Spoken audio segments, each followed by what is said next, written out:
"Sorry, this table is for family only," my sister smirked, pointing toward the saddest little table I had ever seen, tucked away in the back corner by the swinging kitchen doors. For a split second, I just stared at her. At her perfectly coiffed hair, the ridiculously expensive dress, a dress I paid for, and the smug, triumphant look in her eyes. This was her masterpiece. The culmination of a lifetime of casual cruelty, gift wrapped in a 5-figure wedding I was expected to finance but not truly attend. My name is Alex, and for 32 years, I was the designated responsible one in my family. The fixer. The human ATM. My sister, Sarah, was the golden child. Anything she touched turned to glitter and debt, and it was always my job, my quiet, solemn duty, to sweep up the mess and settle the accounts. I paid for her first car, a sporty little convertible she wrapped around a telephone pole 3 months later while texting. I paid off her credit card debt after a life-changing trip to Europe left her with a mountain of charges for designer bags and boutique hotels. I co-signed on her first apartment, which meant I was the one who got the frantic calls from the landlord when she was 3 months behind on rent because she'd decided a music festival was a more pressing financial priority. Through all of this, my parents just sighed and patted my shoulder. "That's just Sarah," my mom would say, with a helpless little smile. Thank goodness she has you to look out for her. Looking out for her felt a lot like being her personal treasury, with no voting rights. My own successes? A promotion at my software engineering job, paying off my own student loans a decade early, buying my first home, all were met with a cursory "Oh, that's nice, dear," before the conversation inevitably circled back to Sarah's latest drama. So when she got engaged to Mark, a man whose only discernible skill was agreeing with everything Sarah said, I knew exactly what was coming. I just didn't know it would be the catalyst that would finally burn the whole rotten structure to the ground. The announcement came during a Sunday dinner, the kind my mother insisted on to maintain the illusion of a happy, functioning family unit. Sarah flashed her new ring, a gaudy diamond that was clearly far beyond Mark's means, and my stomach immediately clenched. My father cleared his throat, beaming with a pride he never seemed to show for me. "And we have some more wonderful news," he announced, looking directly at me. "Sarah and Mark have found the most perfect wedding venue. The Lakeside Manor." I knew the place. It was notoriously, astronomically expensive. A place for the city's elite, not for a part-time yoga instructor and a guy who sold artisanal dog water on the internet. I kept my face carefully neutral, taking a slow sip of water. "That's great," I said, my voice flatter than I intended. "How are you planning to pay for that?" Sarah's smile tightened. "Well, that's the thing, Alex," she began, her tone dripping with faux sweetness. "We were all hoping you would help. You know, as a wedding gift." My mother jumped in before I could even process the audacity. "It's not just a gift, Alex. It's your duty. You're her brother, and you're in a position to give her the wedding she's always dreamed of. It's what family does." The word family hung in the air, heavy and manipulative. It was their favorite weapon. It meant my resources were communal property, but my feelings were my own private burden. They weren't asking me.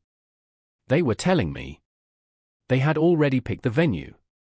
They had already decided my money was theirs to spend. This was the final straw. It wasn't one big, dramatic betrayal, but the 1,000th tiny cut. A lifetime of being seen not as a son or a brother, but as a utility. A convenient financial solution. And in that moment, a cold, quiet resolve settled deep in my bones. I looked at their expectant faces and gave a small, tight nod. "Okay," I said. "I'll take care of it." The relief on their faces was instantaneous and disgusting. Sarah squealed and ran over to hug me. "Oh, thank you, Alex. You're the best brother ever." I didn't hug her back. I just stood there, my mind already working, already formulating a plan. They wanted me to pay for a dream wedding. Fine. But I was going to do it my way. And I was going to make sure I had an insurance policy. My first act of self-preservation was simple: I would not be giving Sarah or my parents a single dollar in cash. Instead, I contacted the Lakeside Manor directly. I spoke with the events manager, a crisp and efficient woman named Brenda, and explained that I would be the sole financier for the wedding of Sarah and Mark. I would be paying all vendors, the caterer, the florist, the band, the photographer, directly from my account. Brenda was more than happy to oblige. A guaranteed, single point of payment made her life easier. She probably assumed I was a doting father figure. Little did she know I was building a kill switch. I insisted on a specific clause in the contract, one that gave the pair, me, the right to terminate all services for non-payment or breach of agreement, with the venue and vendors being held harmless. It was a standard corporate event clause, but for a wedding, it was my secret weapon. The wedding planning, as you can imagine, was an exercise in pure agony. I was invited to exactly one meeting, where my role was to sit silently while Sarah and my mother added increasingly ludicrous items to the bill. A string quartet for the ceremony. A 5-tier cake. A custom-built floral archway. An ice sculpture of 2 swans touching beaks. An actual, literal dove release. When I meekly asked if an ice sculpture was really necessary, Sarah rolled her eyes. "Don't be so cheap, Alex. It's my vision." My mother patted my hand. "Let her have her day, dear. You can afford it." Every conversation reinforced my status. I wasn't the generous benefactor, I was the difficult ATM that occasionally required an extra button push. My opinion wasn't just unwelcome, it was an obstacle to their fantasy. I just nodded and said, "Whatever makes you happy, Sarah," while internally, I was meticulously documenting every single expense, every single dismissive comment, adding them to a growing pile of kindling in my mind. They had no idea that the calm, agreeable brother they saw was just a facade. Beneath the surface, I was calculating. I was waiting. I was paying the invoices on time, every time, making sure Brenda the manager saw me as the most reliable client she'd ever had. They thought they were in control. They thought they were just using my money. They never once considered that I was the one holding the strings. The text messages started about 2 months before the wedding. They became my primary form of communication with my family because phone calls were too inefficient for their constant, escalating demands. It began with Sarah. Sarah texted, "Hey, I found the perfect dress but it's a bit more than we budgeted. Can you send an extra 5K? It's Vera Wang." I didn't respond immediately. An hour later, my mom followed up. Mom texted, "Alex, Sarah is very upset. It's her wedding dress. You can't put a price on that. Please don't be difficult." I calmly texted back to both of them, "Send the invoice from the bridal shop directly to me. I'll handle it." This was met with digital silence, then a grudging fine from Sarah. She didn't want me to pay the vendor. She wanted the cash. She wanted the freedom to skim off the top, to have a slush fund for whatever else she wanted. My new system was infuriating her. The requests got more and more brazen. Mark, the silent fiancé, suddenly found his voice. Mark texted, "Hey man, the guys and I were thinking of doing a bachelor party in Vegas. Any chance you could spot us for the flights and hotel?" "Be a huge help," I replied. "Sorry, Mark. My gift is for the wedding itself. Have fun." Though the response was a single, aggressive thumbs up emoji. The next day, my dad called. He didn't ask about my work or my life. He just launched in. "Son, you're embarrassing your sister. Mark feels awkward. You have more than enough, why are you being so stingy? We're family. Family helps each other out." The word again. Family. A one-way street paved with my money. I just said, "My contribution is for the wedding, Dad." That was the agreement. I could hear him sigh, a long, suffering sound, as if I were the one being unreasonable. The final text exchange that sealed my resolve happened a month before the wedding. Sarah texted, "The caterer says your payment for the lobster course hasn't cleared. Can you fix it? It's holding everything up." I knew for a fact it had cleared 3 days ago. I had the receipt. I replied, "That's strange, Sarah. I have the confirmation right here. Are you sure you're not trying to get me to pay for it twice so you can pocket the difference?" The mask slipped. Sarah texted, How dare you? You are such a cynical, bitter person. I can't believe I even have to deal with this. You are ruining everything with your horrible attitude. I didn't reply. I just saved a screenshot. Evidence. Not for a court of law, but for the court of my own conscience. The pre-wedding dinner was supposed to be a final, happy family gathering before the big day. Of course, it was anything but. It was my last-ditch effort to be seen as a human being. I thought, naively, that if I sat them down and explained how I felt, something might change. It was held at my parents' house, the air thick with the scent of roasted chicken and simmering resentment. After we ate, I cleared my throat. Can we talk for a minute about the wedding? I started, trying to keep my voice even. I'm happy to help, but I'm starting to feel like my involvement begins and ends with my bank account. Sarah immediately scoffed, putting her fork down with a clatter. Oh, here we go. Is this going to be another lecture about money? Don't you ever get tired of being such a buzzkill? It's not about the money, Sarah, I said, my voice rising slightly. It's about respect. You haven't included me in a single meaningful decision. You treat me like an employee, not your brother. My mother rushed to her defense. Alexander, that's not fair.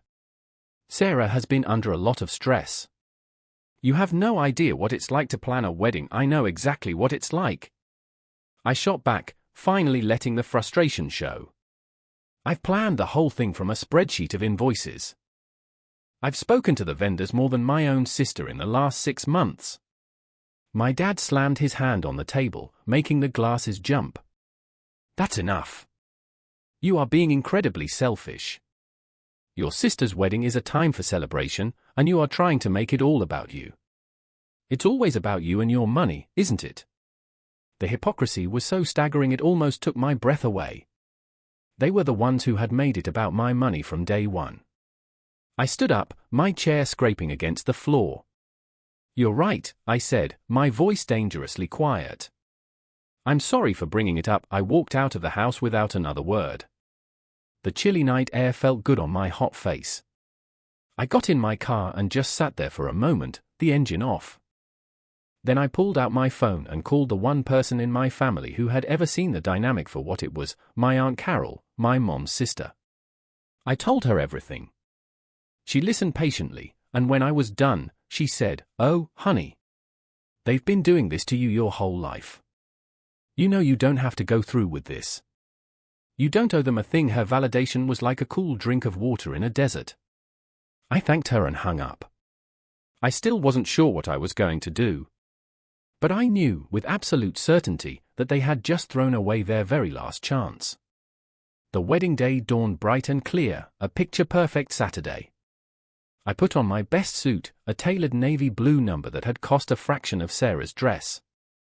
As I knotted my tie, I looked at my own reflection in the mirror. I didn't look angry or nervous. I looked eerily calm, like a man walking into a business negotiation he knew he was going to win. Driving up to the lakeside manor felt surreal. The long, winding driveway, the perfectly manicured lawns, the majestic building overlooking the shimmering lake, it was all breathtakingly beautiful. And all of it was a stage I had paid to set. I saw the guests arriving, dressed in their finest, murmuring about the stunning location. I saw the floral arrangements I had approved, the string quartet I had booked playing softly near the entrance. I was the ghost in the machine, the invisible hand behind the curtain of this perfect day. I walked into the grand reception hall an hour before the ceremony was due to begin.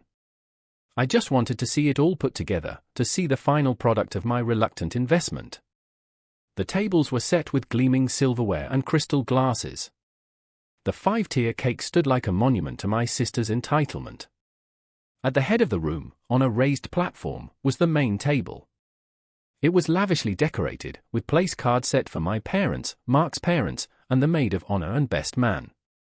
My parents were already there, chatting with some early arrivals. My mother saw me, and her smile was a tight, brittle thing. "Alex. You're here." It wasn't a greeting, it was an observation, tinged with surprise. My father just gave me a curt nod, his eyes cold.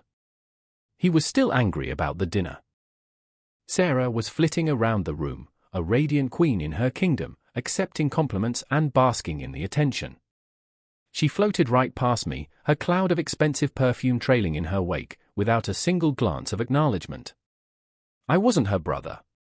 I was a solved problem, a completed transaction. I felt a profound sense of detachment, an almost out-of-body experience. This wasn't my family's celebration. It was a party thrown by strangers that I just happened to be bankrolling. And the final invoice was about to come due. I let the ceremony happen. I sat in the 5th row, a nameless guest, and watched my sister pledge her eternal love to a man I barely knew. It was a lovely service, full of words like love, family, and commitment. The irony was so thick I could have choked on it. After the IDOS, the guests shuffled from the ceremony lawn into the grand hall for the reception. This was it. The moment of truth. People were finding their tables, guided by an ornate seating chart near the entrance. I didn't bother looking at it. I knew where I was supposed to be. I walked towards the head table, the one designated for the bride and groom and their immediate family. My mother saw me approaching and her face tightened further. My father glared at me over the rim of his champagne glass. The table was set for 8 people, Sarah and Mark, his parents, my parents, the maid of honor, and the best man. My place card was nowhere to be found. I stood there for a moment, letting the reality of it sink in. They hadn't just forgotten. This was a deliberate, calculated omission. This was a statement. I caught Sarah's eye as she was directing someone to their seat. I beckoned her over. "Sarah," I said, my voice level. "There seems to be a mistake. My name isn't at the table." She didn't feign surprise or confusion. She gave me that smirk. That smug, superior, I won and you lost smirk that I had seen 1,000 times before.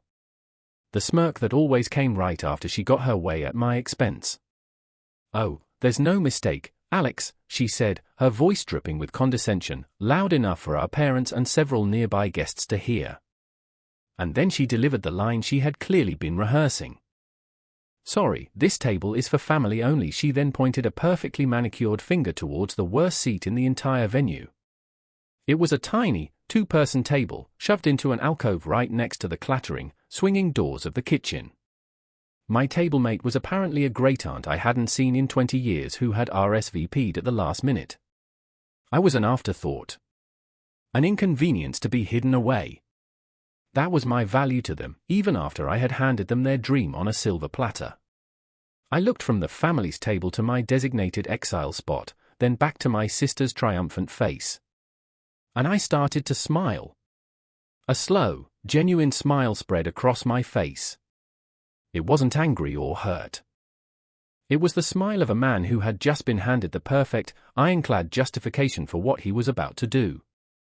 Sarah's smirk wavered, confused by my reaction. She expected me to argue, to cause a scene, to look wounded. She didn't expect me to look liberated. "You know what, Sarah?" I said, my voice carrying clearly in the suddenly quiet space around the head table. "You are absolutely, 100% right. This table is for family only." My mother looked relieved for a split second, thinking I was backing down. My father looked suspicious. I turned away from them and scanned the room, my eyes landing on Brenda, the events manager, who was standing near the bandstand with a clipboard. I walked towards her, my steps calm and measured. I could feel my family's eyes burning into my back. Brenda saw me coming and smiled professionally. "Mr. Peterson, is everything to your satisfaction?" she asked. "Actually, Brenda, there's been a change of plans," I said smoothly, pulling out my phone. "As per our contract, the financial arrangement for this event has been terminated, effective immediately. Payment has been officially stopped." I showed her the email I had pre-written, a formal notice invoking the cancellation clause we had agreed upon. Her professional smile vanished, replaced by a look of stunned disbelief. She stared at my phone, then at me. "But, sir, the guests are all here. The dinner service is about to begin." "I'm aware," I said, my voice still perfectly calm. "But the hosting party has just made it exceedingly clear that I am not considered family." And since this gift was contingent on me being treated as such, the agreement is now void. My contract is with you, Brenda, not them. And I am officially ending our contract. Her eyes widened as the implication of my words hit her. The music from the bandstand faltered and then stopped completely as she strode over and had a hushed, frantic word with the bandleader. A moment later, she walked to the center of the dance floor, took the microphone from its stand, and tapped it. The sharp sound echoed through the hall, silencing the confused chatter. Ladies and gentlemen, Brenda's voice boomed through the speakers, tight and strained. May I have your attention, please? Due to an unforeseen payment issue, all vendor services for this evening have been suspended. The bar is now closed, and the catering staff will be ceasing dinner service. I apologize for the inconvenience. The silence that followed Brenda's announcement was the most satisfying sound I have ever heard. It was a thick, heavy blanket of pure shock. You could have heard a pin drop on the plush carpet. Then, chaos erupted. It started as a confused murmur and quickly escalated into a chorus of outrage and disbelief. Guests were turning to each other, asking what was going on. Sarah's face was a mask of horror. Her perfect, smug expression had melted away, replaced by a pale, slack-jawed gape. Her dream day was publicly, spectacularly imploding. My mother was staring at me, her mouth opening and closing like a fish, no sound coming out. But it was my father who moved first. He lunged towards me, his face purple with rage, bellowing my name. Alexander, he roared, but Mark's father and the best man, bless their confused hearts, managed to grab his arms and hold him back. I didn't flinch. I just looked at him, at all of them, one last time. I saw the panic in Sarah's eyes as she realized her entire fantasy was dissolving into a humiliating public spectacle. I saw the fury in my parents' faces as they understood their cash cow had finally, decisively, run dry. I had become more than their ATM. I had become their consequence. My phone began to vibrate violently in my pocket. I knew without looking that it was them. I turned my back on the shouting, on the chaos, on the smoldering wreckage of the wedding I had paid for and then dismantled. I walked calmly out of the grand hall, past the stunned guests, and out the main entrance into the cool evening air. The string quartet was packing up their instruments, having already gotten the news. As I reached my car, I pulled out my phone. The screen was a nightmare of missed calls and frantic texts. Sarah, what did you do? You monster! Call me now. Mom, you answer this phone right now. Alexander James Peterson. You have ruined this family. You have ruined everything. Dad, you are no son of mine. Don't you ever speak to us again. I read the last one and laughed. It was the first honest thing he'd said to me in years. With a feeling of profound satisfaction, I blocked all 3 of their numbers. Then I started my car and drove away, not once looking in the rearview mirror. The drive home was quiet. I didn't turn on the radio. I just drove, the silence in the car a stark contrast to the cacophony I'd left behind. With every mile that separated me from the lakeside manor, I felt a weight lifting from my shoulders, a weight I hadn't even fully realized I'd been carrying for 32 years. It was the weight of expectation, of duty, of their definition of family. It was the weight of being the responsible one, the silent benefactor, the emotional and financial janitor. And for the first time in my adult life, I felt completely and utterly free. When I got home, I poured myself a glass of expensive whiskey, the good stuff I bought for myself but never felt I had a special enough occasion to drink. This, I decided, was the occasion. I sat on my couch and unblocked one number, Aunt Carol. As I suspected, there was a message waiting for me. Aunt Carol texted, "Heard from your cousin Susan what happened. She said it was the most gloriously awkward thing she's ever witnessed. Good for you. Dinner on me next week." I smiled and typed back, "Absolutely." My treat. I spent the rest of the evening fielding calls and texts from a handful of extended family members. Some were horrified, calling me cruel and vindictive. Others, the ones who had seen the family dynamics up close for years, were quietly supportive, expressing a sentiment that boiled down to, it's about time I didn't defend my actions or try to justify them. I just let them have their say. Their opinions didn't matter anymore. The only opinion that mattered was my own. Maybe it was a dramatic, nuclear option. Maybe a smaller, less public confrontation would have been the mature thing to do. But maturity had gotten me a seat by the kitchen doors of a party I paid for. Decades of turning the other cheek had only resulted in them slapping that one, too. They had pushed and pushed, taking everything I offered and demanding more, all while diminishing my worth as a person.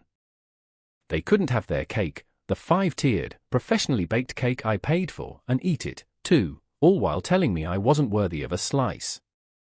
They wanted to define what family meant, and they defined it as a group that excluded me from their table. So I let them have it. They got their exclusive little family, and I got my money, my self-respect, and my future back. They finally saw me as something other than their personal bank. They saw me as the man who took away their perfect day because they couldn't even give him a seat at their table. So, I have to ask you. Was I wrong?